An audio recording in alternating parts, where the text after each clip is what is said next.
Hello दोस्तों, नमस्कार। आपका अपना channel quiz of the day with AJ में आपका स्वागत है। और आज के इस वीडियो में मैं लेकर के आया हूँ दो ऐसे शानदार टॉपिक जिसको लेकर के हमारे कुछ दोस्त काफ़ी चिंतित है कि सर एक्सप्लोसिव से रिलेटेड कुछ क्वेश्चंस हमारे बुक में नहीं है, उसका प्रिपरेशन कहाँ से करें। तो मैं कुछ क्वेश्चन तो अपने प्रैक्टिस सेट का जो इसमें डाला हूँ, 5 प्रैक्टिस सेट हूबहू क्वेश्चन पैटर्न पे आधारित मैं 5 प्रैक्टिस सेट डाल चुका हूं। अगर अभी तक आप वो नहीं देखे हैं तो आप वीडियो के डिस्क्रिप्शन में जा कर के एक प्लेलिस्ट का लिंक है, वहां पर जा कर के आप देख सकते हैं। 5 प्रैक्टिस सेट है पूरा 100 क्वेश्चन का। अगर आप वो देख लिए हैं तब तो बहुत अच्छी बात है, आपका प्रिपरेशन ज़रूर कुछ न कुछ उससे इम्प्रूवमेंट हुआ होगा, ठीक है। और इस वीडियो में मैं सिर्फ और सिर्फ 2 टॉपिक का ही क्वेश्चन का कलेक्शन लेकर के आया हूँ, एक एक्सप्लोसिव से रिलेटेड और एक हाइड्रोकार्बन से रिलेटेड। और अपने 5 सेट में मैं हाइड्रोकार्बन से रिलेटेड और एक्सप्लोसिव से रिलेटेड क्वेश्चंस का कलेक्शन किया था उसमें, बट इसमें स्पेशली सिर्फ इस 2 टॉपिक पे ही क्वेश्चन इसमें मैं बनाया हूँ, ठीक है। तो बिना समय गंवाते हुए चलते हैं अपने क्वेश्चंस की तरफ। ये देखिए, पहला क्वेश्चन है, क्वेश्चन पढ़िए आप लोग। Carbon carbon double bond in alkenes consist of 1 weak sigma bond due to head on overlapping of sp2 hybridized orbital 1 weak pi bond। और ऑप्शन सेकेंड कह रहा है 1 weak sigma bond due to head on overlapping of sp3 hybridized orbital 1 weak pi bond। Third option कह रहा है 1 strong sigma bond due to on head on overlapping of sp2 hybridized orbital 1 pi bond। और D option कह रहा है 1 strong sigma bond due to head on overlapping of sp3 hybridized orbital on weak pi bond। ठीक है, तो इसको आप लोग अगर जानते हैं तो इसको पहले आप लोग सॉल्व कर लीजिए, इसको आप लगा लीजिए आंसर, फिर मैं इसका सॉल्यूशन बताने जा रहा हूँ। तो इसका देख लीजिए ये सॉल्यूशन, इसका करेक्ट आंसर जो है वो ये है option C, 1 strong sigma bond due to head on overlapping of sp2 hybridized orbital 1 weak pi bond। ठीक है, और इसका एक्सप्लेनेशन एक बार आप पढ़ लीजिए, एक्सप्लेनेशन जरूर पढ़ लीजिए, क्योंकि एक्सप्लेनेशन में भी आपको कोई न कोई 1-2 क्वेश्चन छिपा होता है जो कि आपके एग्जाम में आ सकता है। ठीक है, देख लीजिए, sigma bond is formed by head on overlapped of sp2 hybridized orbital. ठीक है, while the pi bond is formed by lateral or sideway overlapping of the 2p orbital of 2 carbon atoms, alkenes contain one weak pi bond and one strong sigma bond। तो इस तरह से इसका answer ये है, और इसका एक्सप्लेनेशन भी आप लोग जरूर पढ़ लीजिए। ओके, उसके बाद अब चलते हैं अगले क्वेश्चन की तरफ। अगला क्वेश्चन है halogenation of alkanes is A. Alkane का हेलोजिनेशन यह किस टाइप का रिएक्शन है, ये आपको बताना है। Rearrangement reaction, substitution reaction, elimination reaction और एडिशन रिएक्शन। तो इसका आंसर आप लोग बताइए। तो इसका जो राइट आंसर है वो है ऑप्शन बी, सब्स्टिट्यूशन रिएक्शन। अब इसका थोड़ा एक्सप्लेनेशन की तरफ बात करते हैं। Halogenation of alkane is substitution reaction because the hydrogen atom are replaced by halogen in the presence of sunlight to give the corresponding alkyl halide। The reaction follows free radical mechanism। Okay, तो halogenation of alkanes क्या है? Substitution reaction। क्यों है? तो ये आप लोग देख लीजिए। ओके, उसके बाद चलते हैं अगले क्वेश्चन की तरफ। अगला क्वेश्चन है the number of possible conformational isomer of ethane. Conformational isomer ethane का आपको बताना है कितना होता है। तो ऑप्शन ए कह रहा है 2, इनफाइनाइट, सी 0 और 1। इसका आंसर आप लोग लगाइए। तो इसका जो राइट आंसर है वो है इनफाइनाइट। क्यों है ये देख लीजिए, थोड़ा explanation. Conformational isomer are obtained by rotation about a carbon carbon single bond. Okay, this result in infinite number of momentary arrangement of atom in space. Hence, for ethane, infinite number of conformation are possible. Okay, तो conformational isomer जो होगा वो होगा infinite ethane का. Okay, उसके बाद चलते हैं अगले क्वेश्चन की तरफ. अगला क्वेश्चन है सेचुरेटेड हाइड्रोकार्बन कंटेंट. ये बहुत ही शानदार क्वेश्चन है, बहुत ही इंपॉर्टेंट क्वेश्चन है आपके एग्जामिनेशन पॉइंट ऑफ व्यू से. सेचुरेटेड हाइड्रोकार्बन में कौन सा बॉन्ड होता है? Triple bond, single bond, ionic bond या डबल बॉन्ड? तो इसका आंसर आपको बताना है. तो इसका जो आंसर है वो है सिंगल बॉन्ड. अब देखिए, saturated hydrocarbon are compound in which there is a single bond between the carbon atom. They are also called alkene.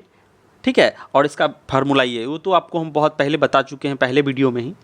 और इस क्वेश्चन को आपको इस तरह से भी घुमा के पूछा जा सकता है कि सेचुरेटेड हाइड्रोकार्बन कौन सा होगा. ऑप्शन दे देगा एल्केन, एल्कीन, एल्काइन, तो वहाँ पे आपको एल्केन लगाना है. एल्केन जो होता है वो सेचुरेटेड हाइड्रोकार्बन होता है क्योंकि कार्बन कार्बन के बीच जो है वो सिंगल बॉन्ड होता है. ओके, उसके बाद कि अब 5 नंबर क्वेश्चन की तरफ आते हैं. 5वां क्वेश्चन है dehydrogenation of alcohol leads to the formation of. मतलब अल्कोहल का जब डिहाइड्रोजिनेशन किया जाता है, डिहाइड्रोजिनेशन कहने का मतलब उसमें से पानी निकाला जाता है.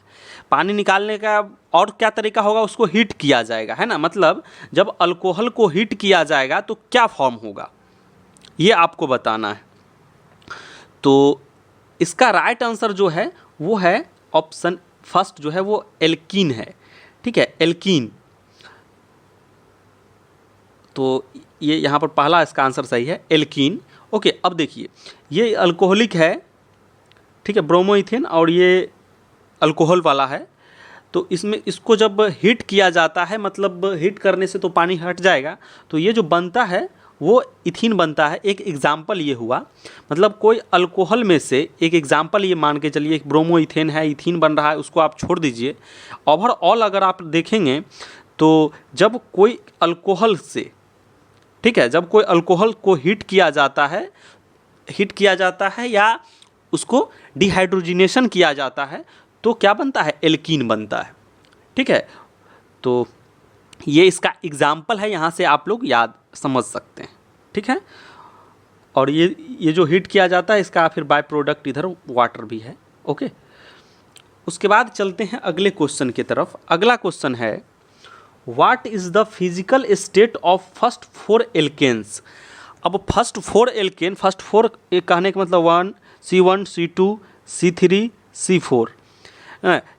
मतलब एल्केन कह रहा है, मतलब मीथेन, इथेन, प्रोपेन और ब्यूटेन. ये स्टार्टिंग का जो 4 है ये नॉर्मली किस स्टेट में होता है, तो सॉलिड स्टेट में, लिक्विड स्टेट में, गैसियस स्टेट में या प्लाज्मा स्टेट में. तो इसको आपको बताना है. तो इसका जो राइट आंसर है वो है सी. जैसे इसका एग्जाम्पल आप लोग समझ सकते हैं, घर में खाना बनाने के लिए जो गैस यूज होता है वो तो क्या होता है, प्रोपेन और ब्यूटेन ही होता है, एल्केन ही होता है. फर्स्ट 4 में ही वो आता है, तो वो गैसियस फॉर्म में होता है. ठीक है, इसका जो राइट आंसर है वो गैस है. ओके, उसके बाद चलते हैं अगले क्वेश्चन की तरफ. अगला क्वेश्चन है which of the following are saturated hydrocarbon. अब देखिए पहला क्वेश्चन जो हम आपको बताए थे उसी को घुमा के पूछ दिया ना, सेचुरेटेड हाइड्रोकार्बन. तो अभी हम वहाँ पे चर्चा किए थे, सेचुरेटेड हाइड्रोकार्बन जो होता है कार्बन कार्बन के बीच सिंगल बॉन्ड होता है, जिस वजह से वो सेचुरेटेड होता है. तो यहाँ पर जो राइट आंसर हो जाएगा वो एल्केन हो जाएगा. ओके,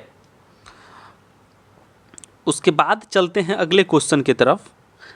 अगला क्वेश्चन पे जाने से पहले थोड़ा सा यहाँ देख लीजिए, ये एल्केन तो इसका राइट आंसर है, वो आपको पहले ही हम एक्सप्लेन कर चुके हैं. थोड़ा सा टाइप्स ऑफ हाइड्रोकार्बन में देख लीजिए, यहाँ से आपको कुछ आइडिया लगेंगे क्योंकि इसमें भी एक्सप्लेनेशन में भी कुछ क्वेश्चंस हैं.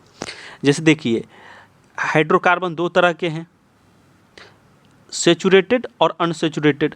अब एल्कीन और एल्काइन जो है अनसेचुरेटेड में आता है, सेचुरेटेड में सिंगल बॉन्ड वाला जो है एल्केन आता है. ठीक है, तो अगर आपसे ये पूछा जाए एल्काइंस जो है सैचुरेटेड है या अनसैचुरेटेड, तो आपको वहाँ पे अनसैचुरेटेड लगाना है। मतलब यहाँ से भी क्वेश्चन बनाया जा सकता है, ठीक है। और बाकी ये सब तो पॉइंट ही है, किसी न किसी में आप क्वेश्चन में देखी हैं। कार्बन कार्बन के बीच सिंगल बॉन्ड होता है एल्केन में, और कार्बन कार्बन के बीच डबल बॉन्ड होता है एल्कीन में, और ट्रिपल बॉन्ड होता है एल्काइन में। तो ये सब क्वेश्चन तो हम पीछे ही करा चुके हैं प्रैक्टिस सेट में ही, है ना। उसके बाद चलते हैं अगले क्वेश्चन की तरफ। अगला क्वेश्चन है what is the colour of flame which most alkane burn. मतलब ये कह रहा है कि जब मोस्टली एल्केन बर्न होता है तो किस कलर का फ्लेम होता है, ठीक है। फ्लेम जो है किस कलर का होता है जब मोस्टली एल्केन जलता है। तो आपको अभी हम एग्जाम्पल बताए हैं, घर में जो खाना बनाने वाला गैस यूज किया जाता है एलपीजी, तो उसको आप लोग देखते होंगे, इसका कलर जो है कैसा है, ब्लू है, ये आप देखे हैं। तो ये तो जैसा अभी फिर आपका अभी एग्जाम्पल बताएं, C3 और C4 का ये है कॉम्बिनेशन, मतलब प्रोपेन और ब्यूटेन का कॉम्बिनेशन है, C3H8 प्रोपेन और C4H10 ब्यूटेन, इस दोनों का कॉम्बिनेशन है। ये दोनों तो एल्केन वाला ही है। इस मोस्टली एल्केन जब जलता है तो इसका जो राइट आंसर है, मोस्टली जब एल्केन जलता है तो वो ब्लू फ्लेम आता है। और इसका एग्जाम्पल आप इस तरह से माइंड में सेट रखिएगा, खाना बनाने वाला गैस, अगर ये क्वेश्चन आपके एग्जाम में आए तो। ओके, उसके बाद अब हम बढ़ते हैं अगले क्वेश्चन की तरफ। अगला क्वेश्चन है what is produced by complete combustion of alkane. जब एल्केन का कंप्लीट कंबसन होगा तो क्या बनेगा, carbon dioxide and water, carbon dioxide water और heat, carbon monoxide carbon and water, hydrogen and carbon dioxide. तो ये आंसर आपको बताना है। तो चलते हैं इसके अगले स्लाइड की तरफ, देख लीजिए। इसका जो राइट आंसर है वो है कार्बन डाइऑक्साइड वाटर और हीट, ठीक है। तो जैसे ये देख लीजिए कि जब एल्केन का कंप्लीट कंबसन होता है तब क्या बनता है, कार्बन डाइऑक्साइड वाटर और हीट, ठीक है। तो इसका जो राइट आंसर है वो है ऑप्शन बी। ओके, उसके बाद अब चलते हैं अगले क्वेश्चन की तरफ। अगला क्वेश्चन है which of the following is true about alkanes. इसमें से आपको बताना है एल्केन के बारे में कौन सा पॉइंट जो है वो सही है। तो they are insoluble in water, they are more dense than water, they are essential polar, और they are reactive towards most ionic compound. इसको आपको बताना है।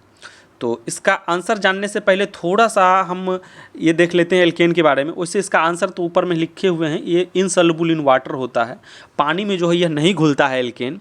और एल्केन से रिलेटेड कुछ यहाँ पे महत्वपूर्ण पॉइंटेड है, वो आप देख लीजिए एल्केन के बारे में।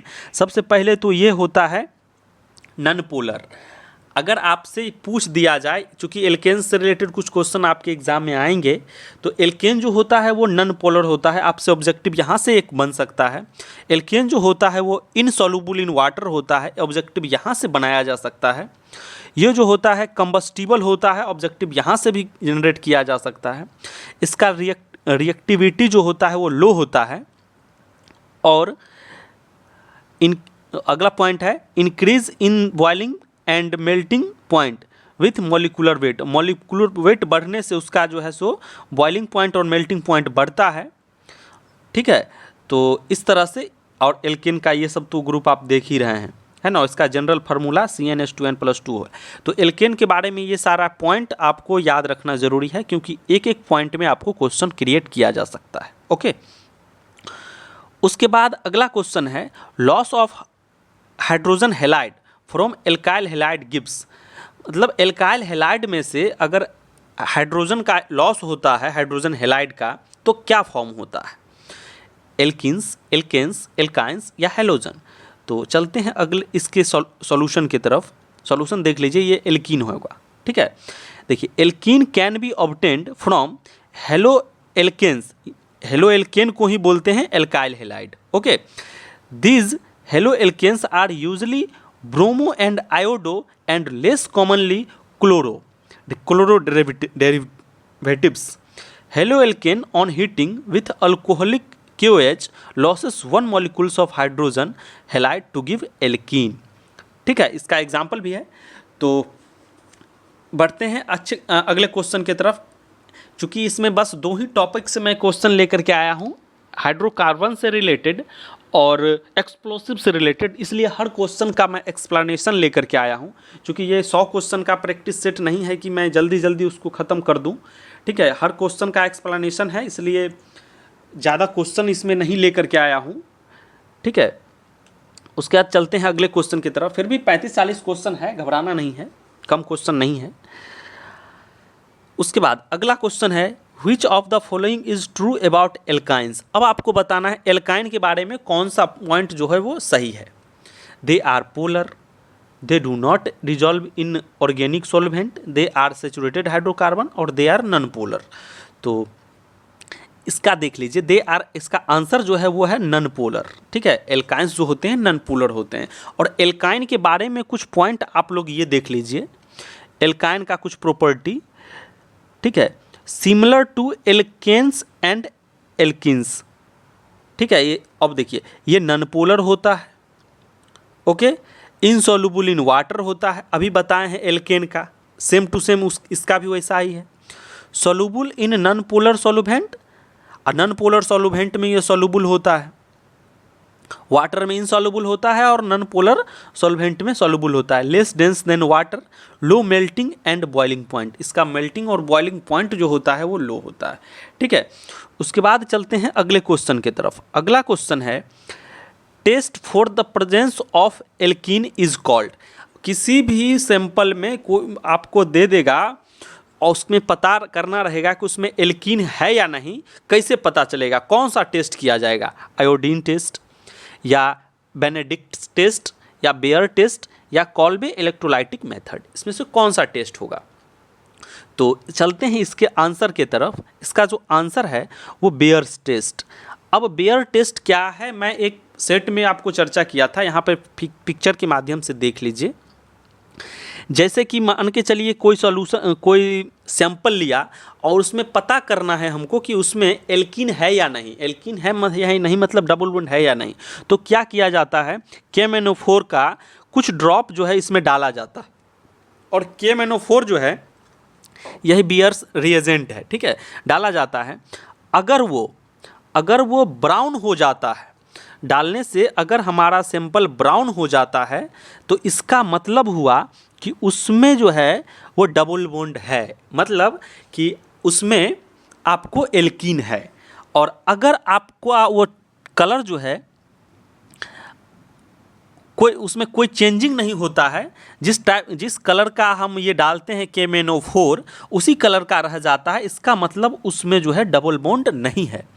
तो कहने का मतलब आपको यहाँ से एक क्वेश्चन और क्रिएट किया जा सकता है कि जब बेयर्स रिएजेंट के द्वारा बेयर्स टेस्ट किया जाता है, बेयर्स टेस्ट, तो उसमें कौन सा सॉल्यूशन यूज़ किया जाता है, तो पर्पल KMnO4। एक क्वेश्चन तो ये हुआ। एक क्वेश्चन यहाँ और क्रिएट किया जा सकता है कि जब बेयर टेस्ट किया जाता है KMnO4 से, तो अगर उसमें डबल बॉन्ड हो, मतलब एल्कीन हो, तो उस सॉल्यूशन का कलर कैसा हो जाता है, ये भी एक क्वेश्चन है। तो वो जो कलर का क्वेश्चन वो हो जाता है, उसका कलर वो हो जाता है ब्राउन कलर्स का। ठीक है, तो उम्मीद करते हैं कि बेयर्स टेस्ट से रिलेटेड आपको कोई क्वेश्चन आएगा तो आपसे नहीं बचेगा।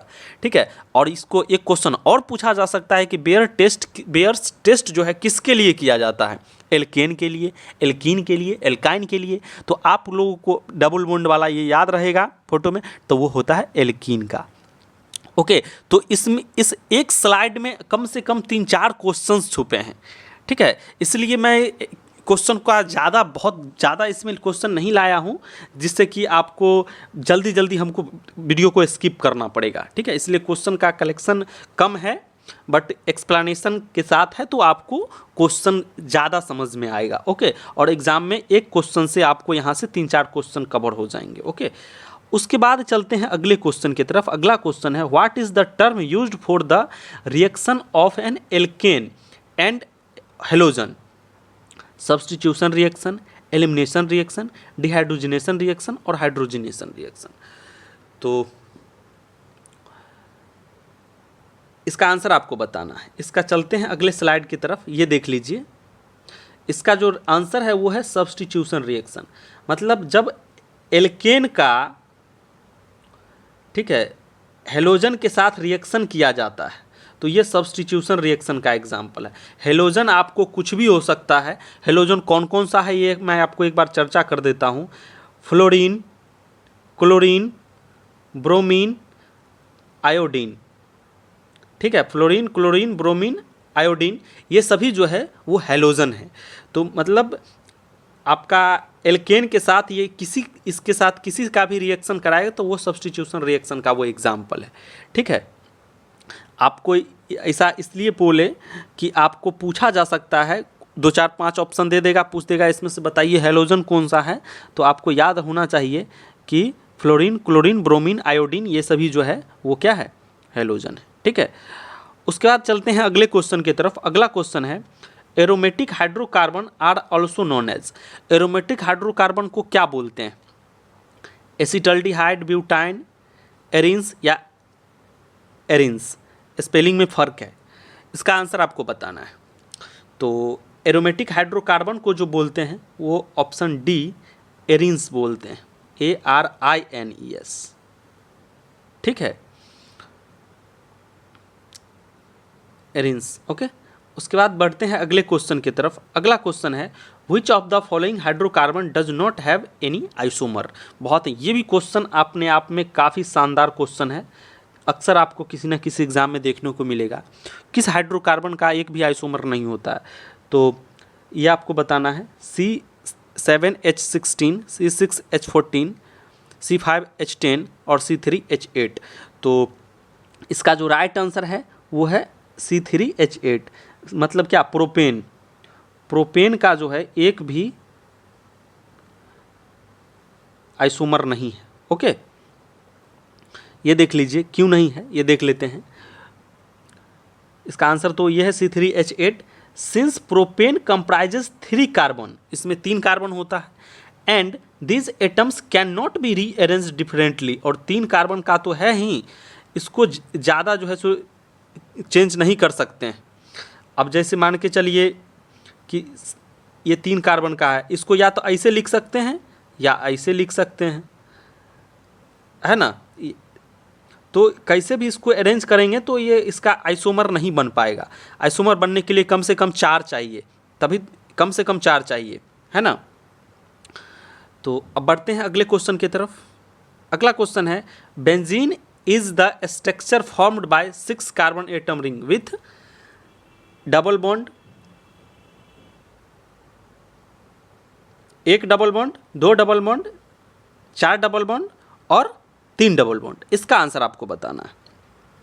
तो इसका जो राइट आंसर है वो 3 डबल बॉन्ड। बेंजीन में कितना डबल बॉन्ड होता है? 3 डबल बॉन्ड। आपको हम ये स्ट्रक्चर बहुत बार बना के बताए हैं। ठीक है, कितना उसमें डबल बॉन्ड होता है? एक के बाद एक अल्टरनेट।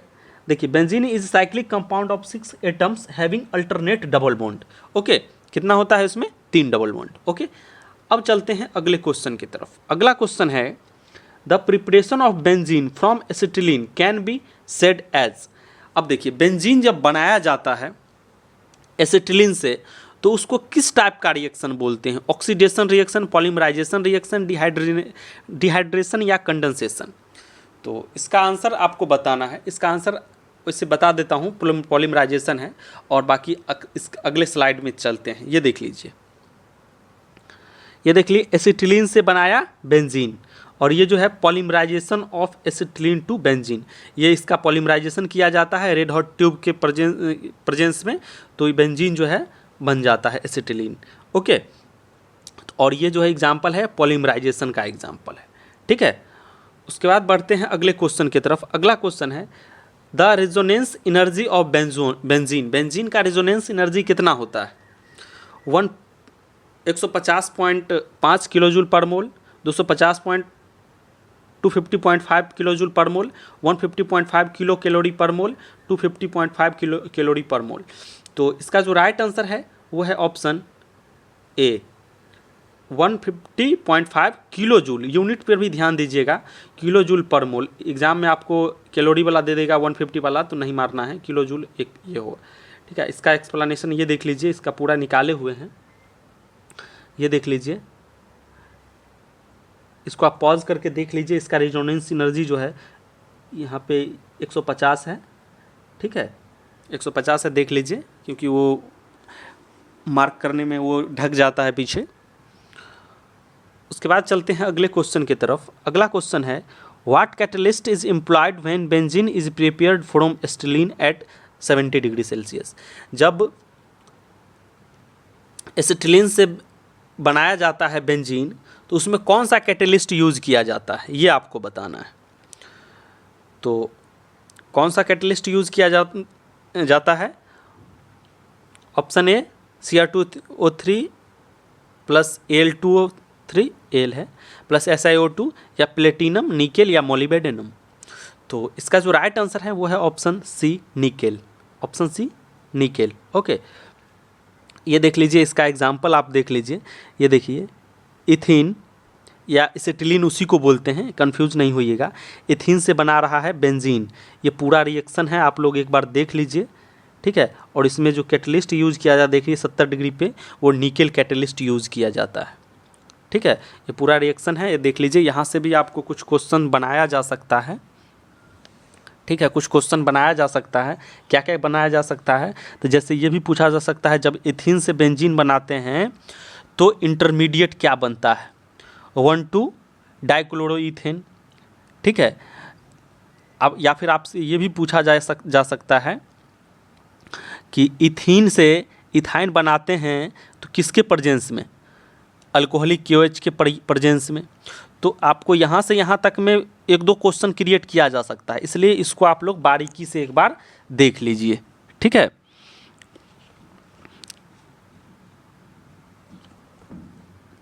ये तो इथिन से बेंजीन पूरा बना है ना, और उसके लिए पहले इथिन से पहले इथाइन बनाया। ठीक है, आपको क्वेश्चन पूछा जा सकता है, इथाइन से बेंजीन बनाते हैं तो वहाँ पे कौन सा कैटलिस्ट यूज़ किया जाता है? तो यहाँ पे यही होगा आंसर, लेकिन यहाँ से यहाँ तक में 2-3 क्वेश्चन यहाँ से क्रिएट किया जा सकता है। ओके, उसके बाद चलते हैं अगले क्वेश्चन की तरफ। अगला क्वेश्चन है, Nobel oil is the name of which of the following explosive. देखिए, ये आपका अब यहाँ से एक्सप्लोसिव का क्वेश्चन शुरू हुआ। 1 से लेकर के 20 तक जो है था वो पूरा हाइड्रोकार्बन से रिलेटेड क्वेश्चन था।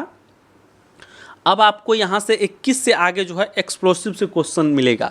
जैसा कि हम आपको वीडियो के शुरुआत में ही बता दिए थे कि इस वीडियो में मैं आपको बस 2 टॉपिक से रिलेटेड ही क्वेश्चन डालूंगा, एक डिफरेंट टाइप्स ऑफ हाइड्रोकार्बन और उसके बाद एक एक्सप्लोसिव।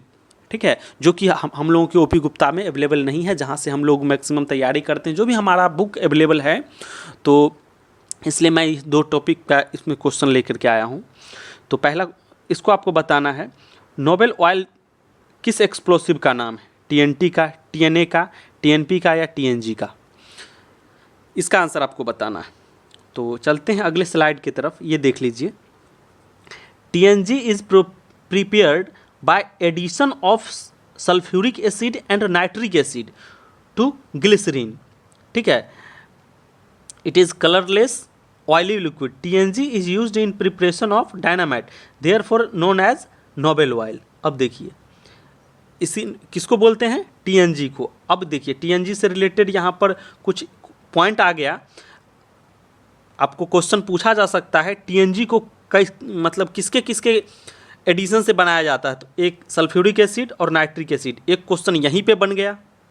ठीक है, और TNG is used in the preparation of dynamite. अब आपको ये भी पूछा जा सकता है कि TNG का उपयोग जो है किसके प्रिपरेशन में किया जाता है?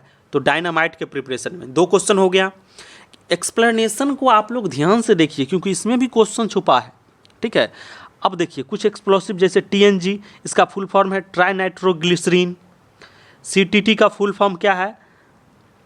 साइक्लोट्राइमिथाइलिन ट्राइनाइट्राइमाइन। RDX का फुल फॉर्म क्या है? Research and development explosive. TNT का ट्राइनाइट्रोटोलुइन।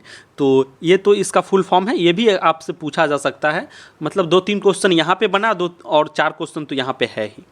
ठीक है, तो उसके बाद चलते हैं अगले क्वेश्चन की तरफ। इसलिए मैं इस वीडियो को थोड़ा अलग से बनाया हूँ प्रैक्टिस सेट से हट के, क्योंकि प्रैक्टिस सेट अगर बनाता तो फिर मैं वहाँ पे एक्सप्लेनेशन नहीं लेकर के आ पाता, क्योंकि वहाँ पे नंबर ऑफ़ क्वेश्चंस ज़्यादा होते हैं, इसलिए वीडियो बहुत लंबा हो जाएगा। इसलिए इसमें बस अलग से वीडियो बनाया हूँ एक्सप्लोसिव के लिए। उसके बाद अगला क्वेश्चन है RDX, जिसका फुल फॉर्म अभी हम आपको पीछे बताए हैं, रिकॉल कर लीजिएगा। RDX was invented by, RDX का आविष्कार किसने किया था? Henning, Berzelius, Shordy, Alfred Nobel. अब आपको बताना है RDX का कौन किया था। तो बिना पढ़े हुए अगर आप जाएंगे तो एग्जाम में अल्फ्रेड नोबल मार देंगे, क्योंकि आप कहीं कहीं पढ़े हैं, लेकिन डायनामाइट का किया है अल्फ्रेड नोबल, न कि RDX का। ठीक है, इसलिए RDX का पूछे तो आपको नोबल नहीं मारना है, वो डायनामाइट का पूछेगा तब मारना है। ठीक है, तो उसके बाद ये देख लीजिए थोड़ा सा। RDX is powerful explosive discovered by George Freundlich Hanning. इसका फर्स्ट ऑप्शन जो है ए है, हेनिंग ऑफ जर्मनी। ये कहाँ का था? जर्मनी का। And patented in 1898 but not used until world war II, when most of the warring power introduced it। Okay, तो इसका जो खोज किया था कौन किया था? RDX का आविष्कार कौन किया था खोज? Option first, Hanning. ओके, उसके बाद चलते हैं अगले क्वेश्चन की तरफ। विच of the following is not an explosive. अब आपको बताना है इसमें से कौन सा जो है एक्सप्लोसिव नहीं है। ट्राइनाइट्रोटोल्यूइन, साइक्लोट्राइमिथाइल, ट्राइनाइट्रामाइन, ठीक है, और नाइट्रोक्लोरोफॉर्म और ट्राइनाइट्रोग्लिसरीन। तो RDX तो पहला ही नंबर ये है नहीं। ठीक है, देखिए यहाँ पर ये सभी तो क्या है, ये सभी क्या है? एक्सप्लोसिव हैं। अभी हम आपको एग्जाम्पल यहाँ पे दिखाए हैं, ये देख लीजिए, TNG और ये CTT यही दिया हुआ है ना, और RDX, TNT, ये सारे तो क्या हैं? एक्सप्लोसिव हैं, लेकिन वहाँ पे पूछ रहा है नहीं है। नहीं है कौन सा? तो ये यहाँ पर राइट आंसर हो जाएगा नाइट्रोक्लोरोफॉर्म, यहाँ पे एक्सप्लोसिव नहीं है। ठीक है, ध्यान दीजिएगा, नॉट पूछ रहा है, इसलिए यहाँ पे ये आंसर होगा। बाकी ये सारा जो है, ये सब जो देख रहे हैं, ये सब वो है। ठीक है, CTT का ये फुल फॉर्म है। तो आपको CTT अभी आपको बताएं हैं, इसलिए आपको बार बार बता रहे हैं कि एक्सप्लेनेशन को आप लोग अच्छे से देखिए। इसका आंसर सी। ओके, उसके बाद चलते हैं अगले क्वेश्चन की तरफ। अगला क्वेश्चन है which of the following is another name of RDX। RDX का एक दूसरा नाम क्या है, ये आपको बताना है। ऑप्शन ए साइक्लोनाइट, साइक्लोहेक्सेन, डेक्सट्रेन और साइनोहाइड्रीन। ये आपको बताना है RDX का दूसरा नाम क्या है। तो ये देख लीजिए, RDX stand for royal demolition explosive, ये भी बोलते हैं RDX को। ठीक है, it is also known as cyclonite. अब देखिए, इसका एक नाम जो है साइक्लोनाइट भी है। क्या नाम है? साइक्लोनाइट। ओके, और एक दूसरा नाम भी है हेक्सोजेन। मतलब आपसे इसी क्वेश्चन में ऐसा पूछा जाए विच of the following is other name of RDX, और आपको हेक्सोजेन दे दे ऑप्शन में। एक यहाँ पर तो साइक्लोनाइट है, लेकिन अगर आपको हेक्सोजेन भी रहेगा तो वो आंसर हो जाएगा। ठीक है, हेक्सोजेन मतलब साइक्लोनाइट और हेक्सोजेन, ये दोनों जो है सो अल्टरनेट नाम है किसका? RDX का।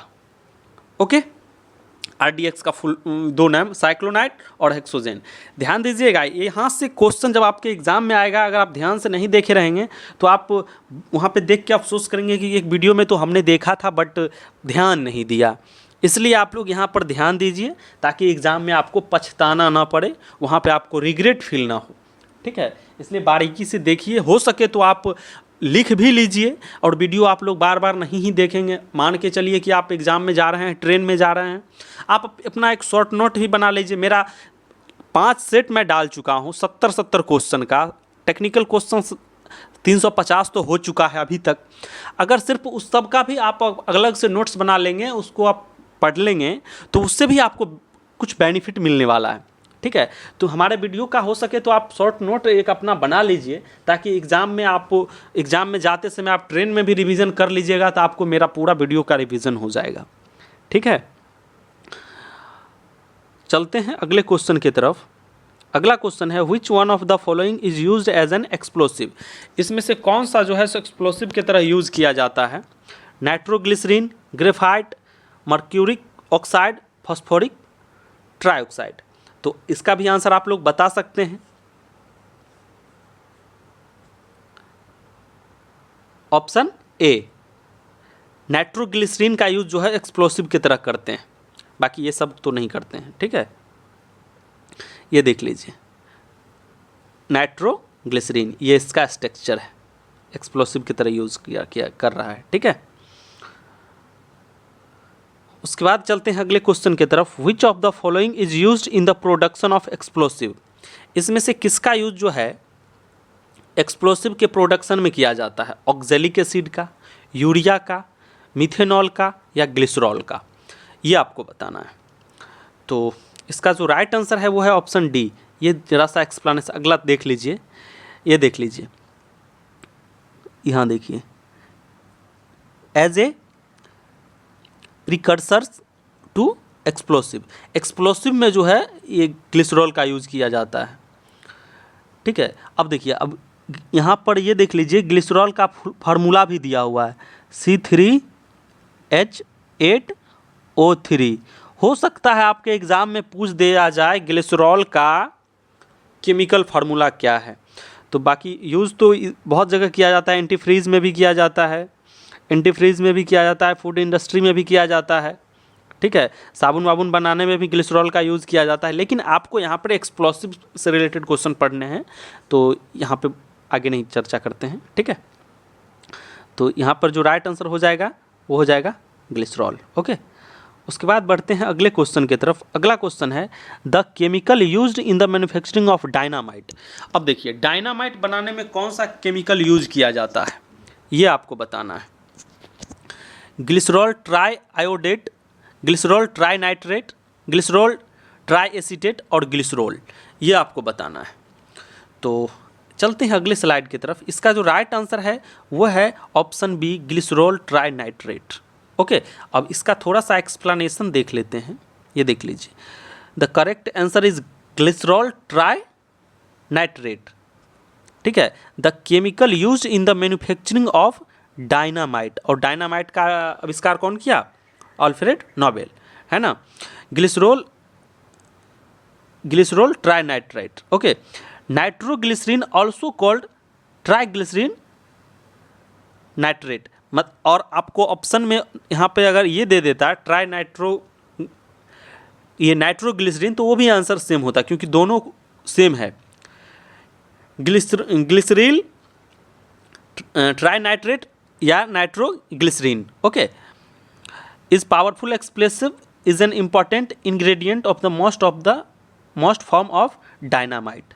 ओके, तो डायनामाइट बनाने में जो यूज़ किया जाता है वो ग्लिसरॉल ट्राई नाइट्रेट। ओके, उसके बाद चलते हैं अगले क्वेश्चन की तरफ। अगला क्वेश्चन है a mixture of which of the following pairs of gases is the cause of occurrence of most of the explosion in mine. अब देखिए, माइंस में जो है सो किस गैस के मिक्सचर के वजह से एक्सप्लोजन होने का संभावना होता है? कार्बन डाइऑक्साइड और मीथेन, मीथेन और air, oxygen and acetylene, hydrogen and oxygen. तो इसका जो राइट आंसर है वो है option B, methane and air. उसके बाद बढ़ते हैं अगले क्वेश्चन की तरफ। Which explosive are used for primarily mines and demolition explosive? TNT, urea nitrate, HMTD और TADP।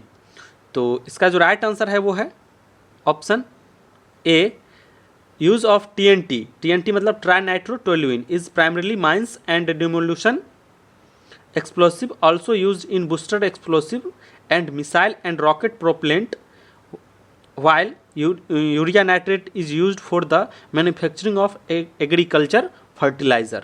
यहाँ पर देख लीजिए रॉकेट प्रोपेलेंट में भी जो है रॉकेट प्रोपेलेंट में भी TNT का यूज़ किया जाता है, यहाँ पे ये कह रहा है। ठीक है, अब देखिए अगला क्वेश्चन है what type of explosive used in fireworks. Fireworks में कौन सा टाइप का एक्सप्लोसिव यूज़ किया जाता है? TNT, C4, नाइट्रोग्लिसरीन और ब्लैक पाउडर। तो इसका जो राइट आंसर है वो है ऑप्शन डी, ब्लैक पाउडर। ये देख लीजिए the recipe for black powder और गन पाउडर। अब देखिए ब्लैक पाउडर को ही गन पाउडर बोलते हैं। ठीक है, इन ऑल फायरवर्क्स, जो भी पटाखे होते हैं, फायरवर्क्स मतलब वही पटाखा जो होता है, has remained in the same since was discovered in China about 1000 years ago. अब देखिए 75% साल्ट पीटर मतलब पोटेशियम नाइट्रेट। ठीक है, 15% चारकोल और 10% सल्फर होता है उस किस में, गन पाउडर में। आपसे पूछा जा सकता है गन पाउडर किसका किसका है, वो है कंपोजिशन। गन पाउडर का कंपोजिशन क्या है? तो साल्ट पीटर, चारकोल और सल्फर कितना कितना परसेंट है? 15, ये 75, 15 और 10। ओके, उसके बाद चलते हैं अगले क्वेश्चन की तरफ। अगला क्वेश्चन है what type of explosion is used in rocket propellant. अब देखिए अभी हम आपको पीछे बताए हैं। ठीक है, तो रॉकेट प्रोपेलेंट में कौन सा एक्सप्लोसिव यूज़ किया जाता है? TNT, C4। तो TNT तो हम आपको पीछे बता ही चुके हैं। ओके, उसके बाद चलते हैं अगले क्वेश्चन की तरफ। अगला क्वेश्चन है what type of explosive is used in oil and gas well stimulation. अब देखिए ऑयल और गैस वेल के स्टिमुलेशन में कौन सा एक्सप्लोसिव यूज़ किया जाता है? TNT, C4, नाइट्रोग्लिसरीन या नाइट्रोजन ट्राइक्लोराइड। तो इसका आंसर आपको बताना है। तो इसका जो राइट आंसर है वो है ऑप्शन डी, नाइट्रोजन ट्राइक्लोराइड का यूज़ जो है ऑयल और गैस का जो वेल होता है उसके स्टिमुलेशन में यूज़ किया जाता है। ओके, तो डी इसका राइट आंसर है। उसके बाद बढ़ते हैं अगले क्वेश्चन की तरफ। अगला क्वेश्चन है what type of explosive used in air bags. अब एयर बैग्स में कौन सा टाइप का एक्सप्लोसिव यूज़ किया जाता है? Option A nitrogen gas, option B TNT, option C RDX, option D none of this. तो इसका जो राइट आंसर है वो है option A, nitrogen gas. Okay, उसके बाद चलते हैं अगले क्वेश्चन की तरफ। अगला क्वेश्चन है what type of explosive is dynamite. अब डायनामाइट जो है किस टाइप का एक्सप्लोसिव है? Inorganic, organic, nitrogen based, none of this. तो इसका जो राइट आंसर है वो है बी, ऑर्गेनिक टाइप का है। अब देखिए ये तो मैक्सिमम से मैक्सिमम क्वेश्चंस में लेकर के आया था MCQ टाइप। इसके बाद आपको एक्सप्लोसिव से रिलेटेड कुछ इंपॉर्टेंट पॉइंट का हम अभी चर्चा कर देते हैं, जिससे वहाँ से भी आपको कुछ एग्जाम में कुछ पॉइंट क्वेश्चन आ सकता है। देख लीजिए एक्सप्लोसिव कितने टाइप के होते हैं? 2 टाइप के, लो एक्सप्लोसिव और हाई एक्सप्लोसिव। ठीक है, अब देखिए लो एक्सप्लोसिव में डिफ्लेग्रेशन होता है, डिफ्लेग्रेशन। अब देखिए अब आपको यहाँ से भी क्वेश्चन बनाया जा सकता है कि डिफ्लेग्रेशन जो है किस टाइप के एक्सप्लोसिव में होता है? तो लोअर एक्सप्लोसिव में, या फिर लोअर एक्सप्लोसिव में क्या होता है? डिफ्लेग्रेशन। ठीक है, और हाई एक्सप्लोसिव में क्या होता है? डिटोनेशन। यहाँ भी क्वेश्चन बनाया जा सकता है। और लो एक्सप्लोसिव 2 टाइप का है, प्रोपेलेंट और पायरोटेक्निक्स। और हाई एक्सप्लोसिव 2 टाइप का है, प्राइमरी एक्सप्लोसिव और सेकेंडरी एक्सप्लोसिव। ओके, और प्राइमरी एक्सप्लोसिव का एग्जांपल है मरकरी, फलमाइट, लेड एजाइड। ठीक है, मतलब आपको पूछा जाएगा प्राइमरी एक्सप्लोसिव का एग्जांपल क्या है, तो ये लेड एजाइड। ओके, और ये सब जो देख रहे हैं TNT, RDX, अमोनियम नाइट्राइट, ये सब सेकेंडरी एक्सप्लोसिव का एग्जांपल है। ठीक है, तो यहाँ से भी बहुत 2-3 क्वेश्चन आपसे पूछा जा सकता है कि secondary explosive, which one of the following is secondary explosive, आपको कुछ कुछ ऑप्शन रहेगा, बाकी ये सब आपका सेकेंडरी एक्सप्लोसिव है। प्राइमरी एक्सप्लोसिव ये है लेड एजाइड, ठीक है। और यहाँ से भी दो क्वेश्चन क्रिएट किया जा सकता है, तो यहाँ से भी कुछ पॉइंट आप लोग देख लीजिए, जिससे कि आपको अगर यहाँ से क्वेश्चन बनाया एग्जाम में तो आप अच्छे से जवाब दे पाओगे। ओके, और बाकी ये तो एक्सप्लोजन है, type of explosion, mechanical explosion, chemical explosion, nuclear और इलेक्ट्रिकल एक्सप्लोजन, ठीक है। अब देखिए एक्सप्लोसिव लिमिट भी आप लोग देख लीजिए, पढ़े ही होंगे आप लोग। एक्सप्लोसिव लिमिट जो होता है LEL और UL होता है। LEL होता है लोअर एक्सप्लोसिव लिमिट और UAL होता है अपर एक्सप्लोसिव लिमिट। और कोई जो मतलब आग लगती है वो इस दोनों के बीच में होती है ना। जैसे ये देख लीजिए एक्सप्लोजन जो होता है वो LEL और UAL के बीच के का रेंज में होता है एक्सप्लोजन, ठीक है। अगर LEL से नीचे आएगा तो भी एक्सप्लोजन नहीं होगा और UAL से ऊपर जाएगा तो भी नहीं होगा, ठीक है। तो अब देखिए एक्सप्लोसिव में आपको ये देख लीजिए, अभी आपको बताए थे लो एक्सप्लोसिव और हाई एक्सप्लोसिव जो होता है उसके बारे में भी कुछ इंपॉर्टेंट पॉइंट है, ये देख लीजिए। लो explosive deflagrate rather than detonate. अब देखिए ये तो आपको बता ही दिए हैं, लोअर एक्सप्लोसिव जो है सो ज़्यादा lower explosive deflagrate rather than detonate. This their reaction velocities are 2000 to less than 3000 feet per second. इसका जो रेंज होता है वो 2000 से 3000 फीट पर सेकेंड होता है, और इसका जो होता है वो 5000 फीट पर सेकेंड से ज़्यादा होता है। यहाँ पर ये पेज लाने का मेरा पर्पस यही था, 2 पॉइंट ये बताना आपको, ठीक है। अब देखिए अब टाइप्स ऑफ एक्सप्लोजन देख लीजिए। एक्सप्लोजन, ठीक है, डिफ्लेग्रेशन, डिटोनेशन, डस्ट एक्सप्लोजन और वेपर एक्सप्लोजन VCE और boiling liquid expanding vapour explosion. अब देखिए आपसे इसका फुल फॉर्म भी पूछा जा सकता है, एक एग्ज़ाम में हमने कहीं देखा था, इसका फुल फॉर्म आपसे पूछा जाएगा। BLEVE stands for boiling liquid expanding vapour explosion, ये इसका फुल फॉर्म। और VCE का फुल फॉर्म क्या होता है? Vapour cloud explosion. एक तो यहाँ से 2 ऑब्जेक्टिव बनाया जा सकता है कि इसका फुल फॉर्म बताइए आप, ठीक है। इसके बाद अब देखिए अब डिफ्लेग्रेशन क्या होता है यहाँ से ये, और डिटोनेशन क्या होता है, यहाँ पर लाने का पर्पस क्या है? तो flame from travel along the pipe at subsonic velocity, और इसका जो स्पीड होता है वो स्लोअर देन साउंड होता है, ठीक है। यह ऑब्जेक्टिव यहाँ से भी बनाया जा सकता है, और इसका जो स्पीड होता है फास्टर देन साउंड होता है। यही जो है सो डिफ्लेग्रेशन और डिटोनेशन में फ़र्क है, ठीक है। तो ये आपको यहाँ से भी ये भी पूछा जा सकता है कि स्लोअर देन साउंड वाला दे देगा तो डिफ्लेग्रेशन, और फास्टर देन साउंड वाला देगा तो detonation, okay.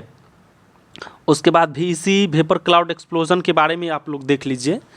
A vapour cloud explosion occurs when a large quantity of flammable vapour और gas is released mixer with air and subsequently ignited.